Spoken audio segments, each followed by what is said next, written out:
आप लोग this is Suresh back with another video and I'm on the 10th episode. Last episode में हमने देखा कि जो है विदुर की धृतराष्ट्र की और पांडु की एंट्री हो चुकी है और फॉर वेरी फर्स्ट टाइम जो है वो दिखाया गया था, गांधार राज दिखाया गया था। और भीष्म जो है वो गांधारी के जो है गांधारी के लिए जो है शादी का प्रस्ताव लेके गए हैं उनकी धृतराष्ट्र से। तो I've seen the, so let's see how it goes. So one, two, three.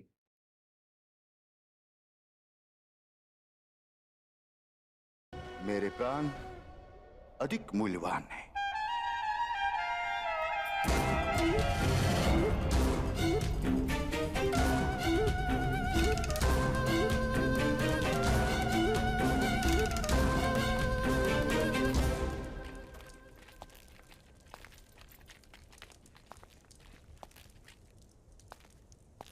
युवराज, ऐसे दुर्गम स्थान पर क्यों आए हैं हम? अभी समझ जाओगे उल्लूक।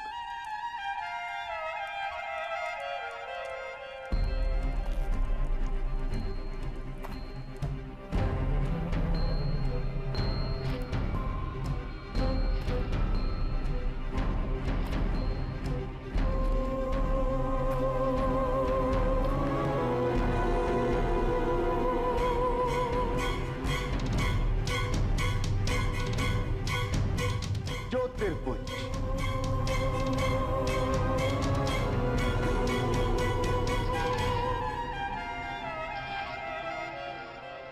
मेरी प्रिय बहन की आंखों की भांति चमक रहे। अब गांधारी को कभी अंधेरे से भय नहीं लगेगा उल्लूक।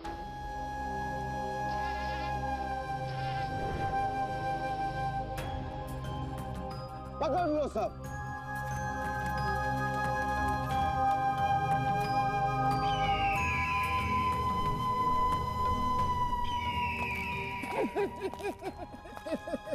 शुक्र शुक्र मेरे मित्र, राजधानी से संदेश लेकर आए हो।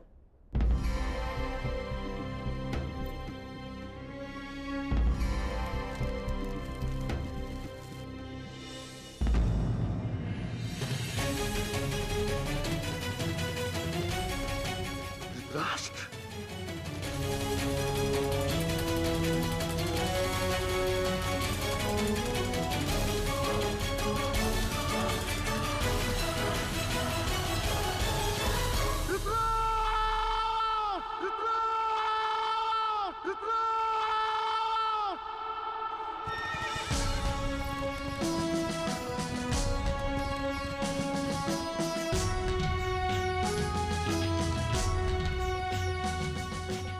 कि गंगापुत्र भीष्म विदर्भ पे आक्रमण के लिए गए थे।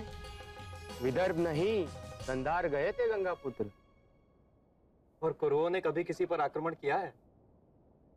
गंगापुत्र भीष्म तो विवाह प्रस्ताव लेकर गए थे।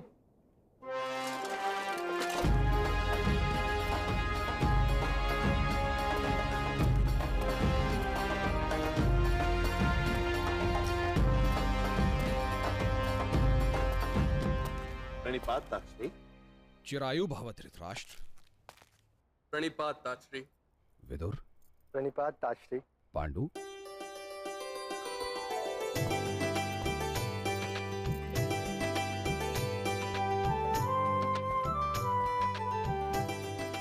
प्रणिपात राजमाता। क्या आशीर्वाद दूं मैं अपने प्रतापी पुत्र को? शतायु का आशीष तो व्यर्थ है, तुम्हें इच्छा मृत्यु का वरदान जो है। माँ तो सदा सुख का ही आशीष देती है ना। जब तक हस्तिनापुर का सिंहासन रिक्त पड़ा है तब तक हमारे भाग्य में सुख कैसा? फल से लदे हुए उपवन की तरह और राजाहीन सिंहासन, दोनों की स्थिति एक समान होती है भीष्म। इनकी रक्षा करने का दायित्व जिसके सर होता है उसे नींद नहीं आती। हमारे सुख का मार्ग ढूंढनी तो मैंने तुम्हें भेजा था भीष्म। गांधार राज आए होंगे गांधारी के साथ। माता वो साथ नहीं आए। महाराज सुबल ने मुझसे विनती की कि वो गांधारी का विवाह बड़ी धूमधाम से करना चाहते हैं। वो समस्त परिवार के साथ गांधारी को लेकर अक्षय तृतीया से पूर्व हस्तिनापुर पहुंच जाएंगे। और इतने वर्षों के उपरांत हमारे कुल में भी तो ये पहला विवाह है। हमें भी तो देश विदेश के राजा महाराजाओं को निमंत्रण भेजने होंगे। तुम उन्हें अपने साथ लाते तो मुझे अधिक आनंद होता, तथापि जो तुम्हें योग्य लगा। अंबिका, वत्स तुम्हारे पुत्र धृतराष्ट्र के विवाह की व्यवस्थाएं शुरू कर दो। और बहू, महाराज सुबह यहाँ प्रस्थान करे उससे पूर्व ही वधु श्रृंगार इत्यादि के उपहार के साथ दूतों को गांधार भेजो। जी राजमाता, आज मेरे हृदय को बहुत संतोष हुआ है ज्येष्ठ भ्राता। संतोष तो मुझे भी बहुत मिला भीष्म। अब हस्तिनापुर का सिंहासन सदा के लिए सुरक्षित रहेगा। तुम्हारे पिता को दिया हुआ वचन अब पूर्ण होगा। गांधारी के 100 पुत्र कुरुवंश की महत्ता को सदा सदा के लिए उज्जवल करेंगे। पांडु, राजगुरु कृपाचार्य को जाकर शुभ समाचार दे दो तथा महामत उत्तंग से जाकर कहो कि समग्र राष्ट्र में घोषणा करें, अक्षय तृतीया की शुभ मुहूर्त पर कुमार धृतराष्ट्र का विवाह गांधार की कुमारी गांधारी के साथ संपन्न होंगे। तत्पश्चात शीघ्र ही धृतराष्ट्र का हस्तिनापुर के सिंहासन पर राज्य अभिषेक होगा।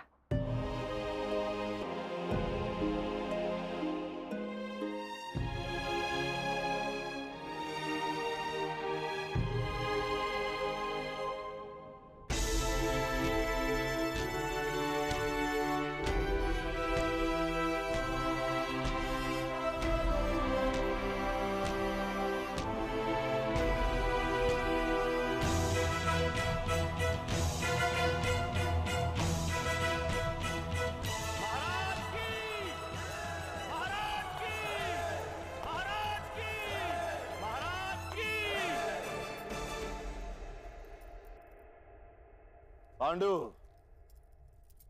प्रणिपात ज्येष्ठ। जानते हो जहां तुम खड़े हो वहां से सिंहासन कितने पद के अंतर पर है? नहीं ज्येष्ठ।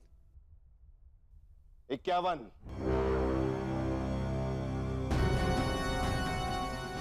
1 2 3 4 5।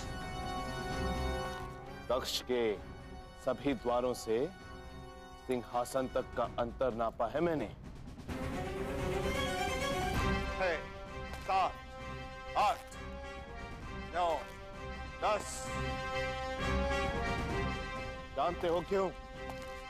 क्योंकि जन्म से लेकर आज तक मेरी यात्रा इस सिंहासन की ओर ही रही है। 20 21 22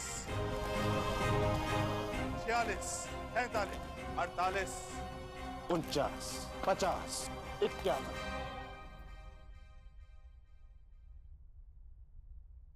किंतु अब यह अंतर कितने पद की दूरी पर? बताओ। 51? नहीं, 1, केवल 1। और उस एक पद का नाम है विवाह। फिर वहां मैं बैठूंगा अपने सिंहासन पर।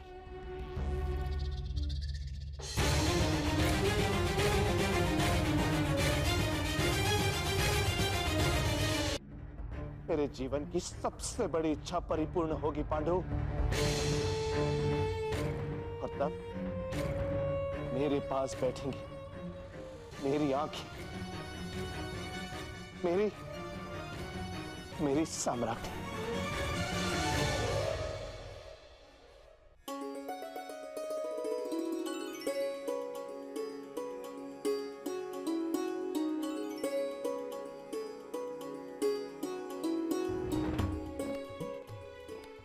हस्तिनापुर से शगुन के वस्त्र और आभूषण आए हैं राजकुमारी के लिए। देखो ना कुमारी, कितने सुंदर आभूषण हैं।